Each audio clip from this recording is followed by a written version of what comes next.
सात संगत जी, प्यार से कहना धन निरंकार जी।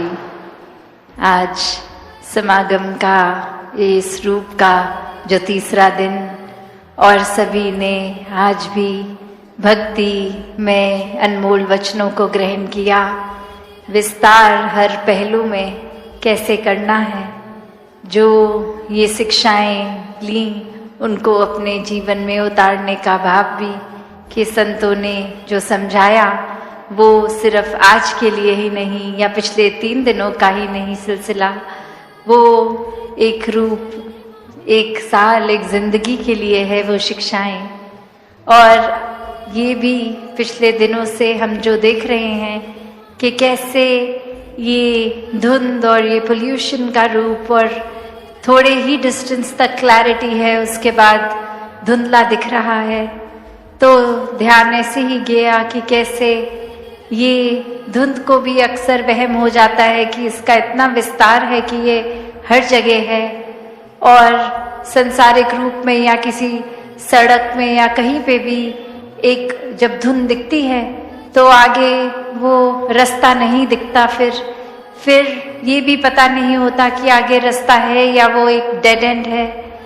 तो फिर भी एक ये अपने आप में धुंध को अगर गुमान ना जाए कि इतना विस्तार मेरा कि और हर जगह ही फैल गई हूँ, तो बस वो वर्षा आने की देर या हवा चलने की देर कैसे वो धुंध भी छट जाती है। फिर तो बात वही, अगर हम आध्यात्मिक रूप में भी देखें कि कैसे एक ये पहलू भी कि हम एक ज्ञान तो ले लिया, ये रोशनी जीवन में आ गई, फिर भी अगर वहम भुलेखों के धुएं में ही हैं तो फिर एक सच्चाई हाथ होने के बावजूद भी एक कुछ हासिल तो किया ही नहीं, एक गुमान में ही रहे कि अब तो ब्रह्म ज्ञान लेके हम निरंकारी हो गए हैं, एक मुक्ति के हकदार हो गए हैं। पर वहाँ खुद ही तो हमने एक नई बाइफिकेशन, एक और बायसनेस का चश्मा पहन लिया कि हम निरंकारी हैं और बाकी नहीं हैं। तो ये भी एक जो फाइन लाइन हम खुद ही एक भेदभाव के बना देते हैं, एक जहाँ पहले तो भेदभाव सिर्फ इंसान शायद जाति पाति के आधार पे बनाता था, पर आजकल तो कितनी और एक अच्छे स्कूल, एक सरकारी स्कूल, एक प्राइवेट स्कूल या फिर एक ग्रामर स्कूल, एक ऐसे अपग्रेडेड लाइफस्टाइल के ऊपर भी भेदभाव होने लग गया है कि हमारा जो पता है ये तो शहर का सबसे पॉश एरिया है, या कोई भी और एक नए नए तरीके कि कौन सी फ़ोन में ऐप है, कौन सा फ़ोन है, उस हिसाब से हम ज़्यादा श्रेष्ठ और अलग और अच्छे हो गए हैं दूसरों से। तो सिर्फ वो चाहे एक अब वो समय नहीं चाहे कि हम कोई जातियों में या फिर रंग नस्ल के आधार पे, पर ये जैसे जैसे ज़माना इवॉल्व हो रहा है, ये नफरत करने के कारण भी और अलग अलग बनते जा रहे हैं। तो बात वही कि ये ब्रह्म ज्ञान लेकर भी अगर हम छोटी छोटी संकीर्णताओं में ही रह गए तो फिर ये रोशनी होने के बावजूद भी अगर धुंध है तो नज़र कुछ नहीं आना। तो ये एक परमात्मा का जिन्होंने जीवन में आधार लिया, उन्होंने ही अपने जीवन में हर समय के लिए ये सच्चाई का एहसास करते हुए सब खुद भी साफ साफ देखा है और ये भी इंश्योर किया है कि कोई और भी अगर इस रास्ते पे है तो उनको भी साफ साफ दिखे, वरना तो संसार में कोई ना कोई इंसान मिल ही जाएगा जो बहुत वहम और डाल देगा कि अगर क्लैरिटी खुद को है भी तो भी कुछ ऐसी बात कर देगा कि हम खुद ही कंफ्यूज हो जाएं, हम खुद ही एक अलग से ही ख्यालों में चले जाएं। एक कहानी भी इसी तरह कि कैसे एक इंसान जो एक अपनी बहुत ही सिंपल लाइफ में एक दिन अरदास कर रहा है परमात्मा से कि परमात्मा आप मेरे जीवन में आ जाओ, आपकी पहचान हो जाए। तो उस इंसान के पास भेड़ें थी, तो वो ऐसे ही बोलता है फिर कि आप आ गए, तो ये जितनी भी मेरे पास भेड़ें हैं इनकी मैं खुद अपने हाथों से स्वेटर बना के आपको अर्पण करूँगा। और वहीं कोई पढ़ा लिखा इंसान आकर, जो उस तरह से बहुत ही ज्ञानी, वो आकर उसको समझाता है कि आप ये क्या अरदास कर रहे हो, जिस परमात्मा ने भेड़ बकरियां बनाई हैं उनको आप क्या ही बना के दोगे। मैं सिखाता हूँ कि कैसे अरदास करनी है, और कुछ तरीके की अरदास बता देता है जो वो रट लेता है। और अब वो एक उसी तरह से उस दूसरे इंसान के भाव को कॉपी पेस्ट करके, शब्दों को कॉपी पेस्ट करके एक अरदास बना चुका है। और अब वो कहानी में जैसे आगे होता है कि फिर एक दिन परमात्मा खुद ही उस इंसान को, जिसने सिखाया होता है कि कैसे अरदास करनी है, बोलते हैं कि तूने मेरे एक प्यारे भोले भाव वाले इंसान को क्यों करप्ट कर दिया है। उसके भावों का ही मैं प्यार, उसके से प्यार करता था भावों के कारण, और वो बहुत ही एक दिल से कुछ भी अरदास करता था तो वो बहुत अच्छा लगता था। और अब उसके भोलेपन को भी तुमने कुछ रटी रटाई चीजें सिखा दी हैं, वो बस वही बात बोलता है और अपने भावों से अब बिल्कुल खाली हो गया है, क्योंकि उसके मन में तुमने डर डाल दिया है कि इस तरह से अरदास अगर नहीं होगी तो वो अरदास कबूल नहीं होगी, या फिर वो खुद ही इंसान गलत है जो गलत तरीके से परमात्मा से बात कर रहा है। तो बात यही कि ये हमने, चाहे कहानी की रेलेवेंस क्या है क्या नहीं, या किस तरह से लिखी गई, पर बात वही कि ये निराकार से तो भावों का एक भक्ति में रिश्ता है। और यहाँ ज़रूरत है हमें अपने भाव के विस्तार की, अपने इनोसेंस को कायम रख के, कि ये एक सिर्फ बात वो नहीं कि एक ऐसे अक्सर दुनिया समझती है कि अगर भोले हैं तो संसार रूप में बहुत कोई ना कोई फायदा उठा लेगा, एक हमें मिसयूज कर लेगा, या हमारा फायदा उस तरह लेकर हम फिर बहुत ही लूजिंग एंड पे होंगे, एक हारे हुए इंसान हो जाएंगे। पर जहाँ भोलेपन की बात होती है भक्ति में, वहाँ चेतनता की भी होती है कि यहाँ एक किस तरह एक ही भक्त है जो बहुत भोला भी है और पूरी तरह से चेतन है। तो यही एक जो डिफरेंस आता है कि जब मन में खुद के चतुर चालाकियाँ नहीं हैं और वो अलर्टनेस रखकर हर समय निरंकार को याद रखते हैं, तो फिर कुछ नुकसान भी नहीं होता और ये भावों से भक्ति भी हो जाती है। तो जीवन में जहाँ ये विस्तार की तो परिभाषा पिछले 3 दिनों से हम कहाँ कौन से पहलू में कर सकते हैं। किसी संत ने प्यार के ऊपर जिक्र किया, विनम्रता के, करुणा के, किसी ने बोला कि नेगेटिविटी से मुक्ति लेना भी एक तरह का विस्तार है, किसी ने आउटरली विस्तार की बात करी और किसी ने बोला अपने अंदर इंटरनल विस्तार कैसे करना है। तो ये और भी जितने पहलू जोड़ दिए जाएं, ये विस्तार को करना ही असीम की तरफ है, और ये परमात्मा असीम है, इसका कोई अंत नहीं है। तो जब जो भी चीज़ इसके साथ जोड़ेंगे वो अपने आप में ही असीम हो जाएगी। तो भाव सिर्फ यही कि जब ये ब्रह्म ज्ञान की समझ आ जाती है तो वहीं पे एक, जैसे दासी जिक्र कर रही थी, कि वो धुंध के कारण एक डेड एंड ना फील हो, एक ये ना लगे कि अब हमें सब कुछ आ गया है, और वहाँ से ये ब्रह्म ज्ञान से ही ये जर्नी शुरू किया जाए और ये असीम की ओर परमात्मा के साथ जुड़ के हर पॉजिटिव पहलू को और आगे से आगे बढ़ाते चले जाएं।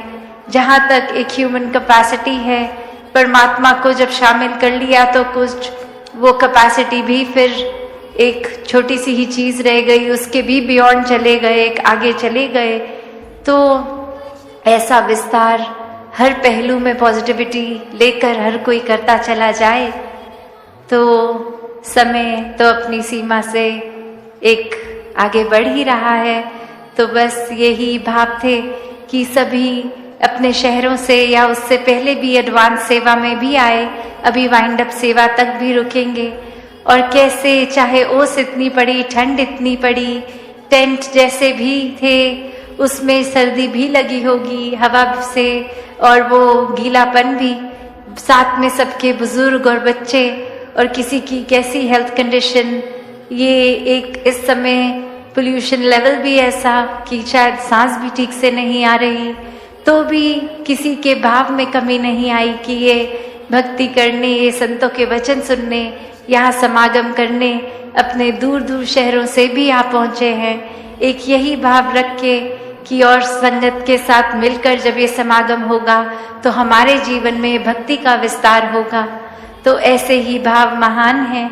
और ये भी देखा गया कि चाहे नमस्कार की लाइनों में ये अपने टेंट से जब सब आते हैं तो चाहे 3 दिन लग गए, किसी किसी को तो मौका भी नहीं लग पाया, या कोई लाइन में लग के भी कुछ 4 घंटे फिर भी एक अपने टेंट की ओर ही जाना पड़ा, क्योंकि अंदर जब तक आए संगत खत्म हो चुकी थी।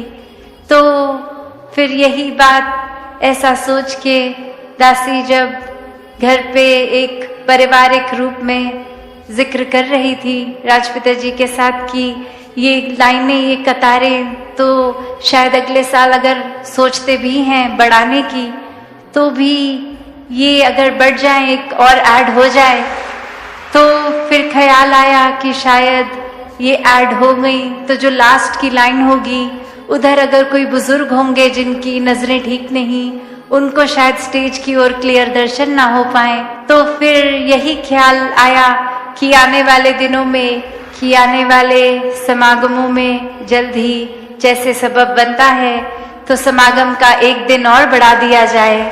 उससे फिर ये इनकन्वीनियंस महापुरुषों की भी नहीं होगी कि इतने पहले लाइन में लग के आना। सब अपने हिसाब से थोड़े थोड़ा समय लेकर जब जब मिले मौका अपने टेंटों से आराम से आके पंक्तियों में सत्संग पंडाल के अंदर भी आ सकेंगे। तो और भाव जो दासी के मन में थे वो कभी और रखते हुए इन्हीं शब्दों से आपसे आज्ञा लेगी। साथ संगत जी, धन निरंकार जी। साथ संगत जी, प्यार से कहना धन निरंकार जी। साथ संगत जी, ये 2 आदतें आपको 24 घंटे निरंकार के आसपास रखेगी। वे कौन सी आदत है साथ संगत जी, चलिए जानते हैं। इस विचार के माध्यम से आशय प्रवान करें और ध्यान से सुने साथ संगत जी। साथ संगत जी, कभी आपके साथ ऐसा हुआ है कि आप सत्संग से घर आए, मन एकदम शांत, आनंद से भरा हुआ लगा कि अब यह एहसास हमेशा बना रहेगा, और फिर अगले दिन सुबह उठो, बच्चों के स्कूल की टेंशन, ऑफिस जाने की जल्दी, ट्रैफिक का शोर, और पता ही नहीं चला साथ संगत जी के रात वाला सुकून और एहसास कहाँ गुम हो गया। यह कहानी लगभग हर उस गुरसिक की है जो दुनिया में रहते हुए निरंकार से जुड़कर जीना चाहता है। हम जानते हैं साथ संगत जी की हमें सुमरन करना है, सेवा करनी है, सत्संग से जुड़े रहना है, लेकिन जब जिंदगी का शोर पड़ता है ना साथ संगत जी, तो एहसास की आवाज दब जाती है। तो सवाल यह नहीं है कि हमें क्या करना है, सवाल साथ संगत जी यह है कि हम उसे कैसे करें, उस एहसास को पकड़कर कैसे रखें जब दुनिया हमें अपनी ओर खींच रही हो।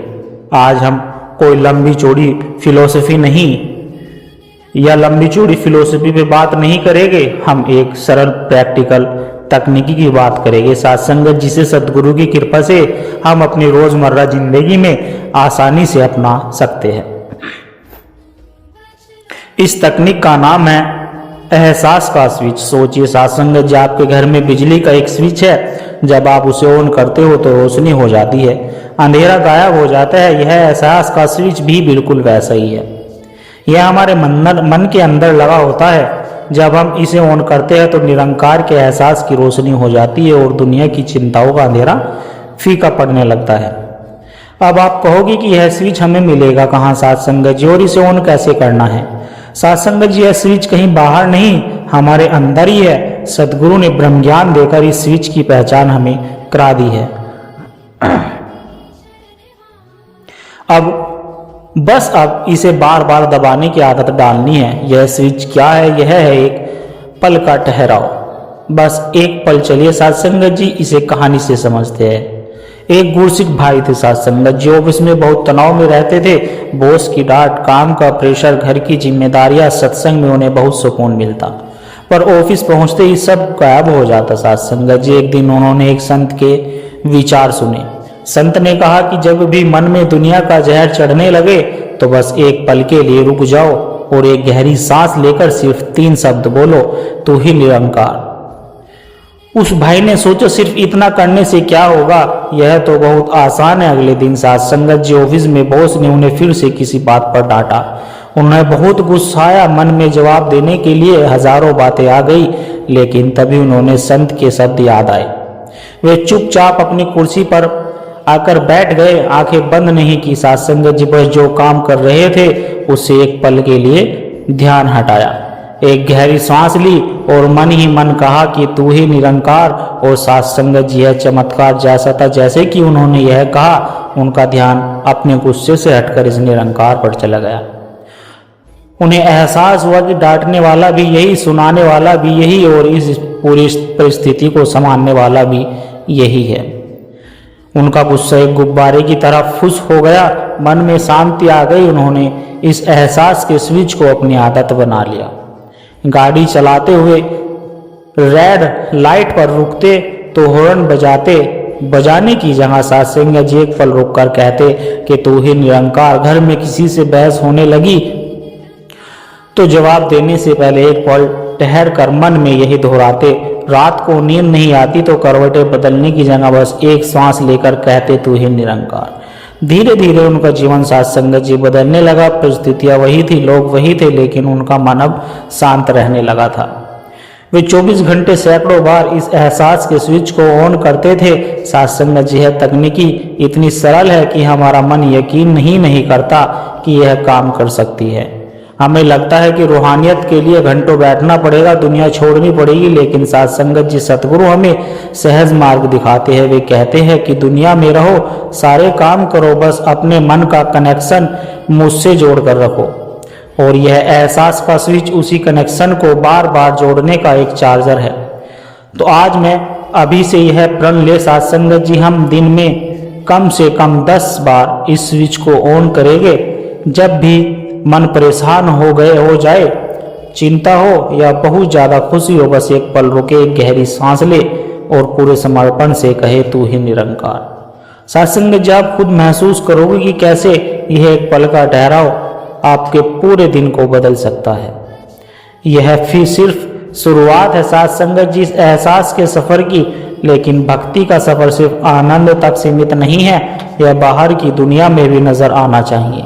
अगर स्विच ऑन करने से सिर्फ हमारे कमरे रोशन हो तो उसका क्या फायदा साथ संगत जी। सतगुरु तो हमें ऐसा दिया बनाने के लिए कहते हैं जिसकी रोशनी से सारा जग रोशन हो। तो अब सवाल यह उठता है साथ संगत जी कि इस अंदरूनी एहसास को हम अपने कर्मों में, अपने व्यवहार में कैसे लाए।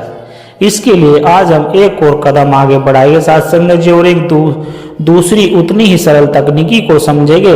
इस तकनीक का नाम है निरंकार का चश्मा। साथ संगत जी सोचिए, अगर आप एक हरे रंग का चश्मा पहन ले तो आपको सारी दुनिया कैसी दिखाई देगी? हरी ही दिखाई देगी। अगर आप लाल रंग का चश्मा पहने तो सब कुछ लाल दिखेगा। दुनिया नहीं बदली, बस आपके देखने का नजरिया बदल गया। निरंकार का चश्मा भी यही काम करता है साथ संगत जी। यह हमें हर इंसान में, हर परिस्थिति में केवल निरंकार को देखने का नजरिया देता है।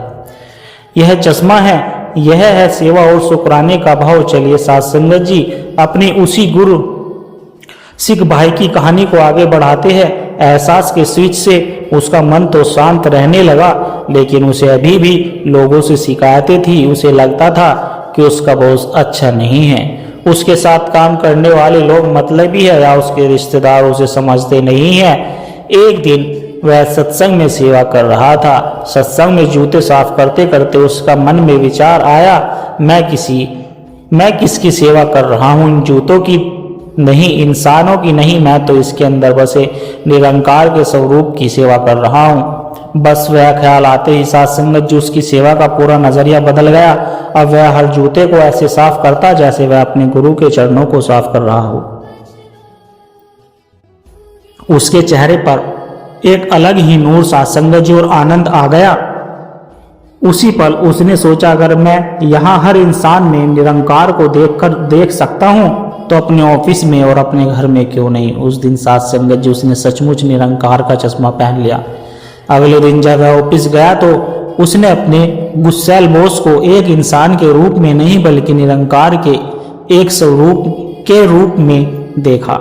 उसने सोचा, सदगुरु आज आप इस रूप में मुझे सब्र और सहनशीलता सिखाने आए हैं। आपका शुक्र है जब आपके साथ काम करने वाले ने उसकी बुराई की तो उसके मन ने कहा कि निरंकार आप आज मुझे माफ करना सिखा रहे हैं। आपका शुक्राना है जब घर में किसी ने उनकी बात नहीं मानी तो उसे गुस्सा नहीं आया।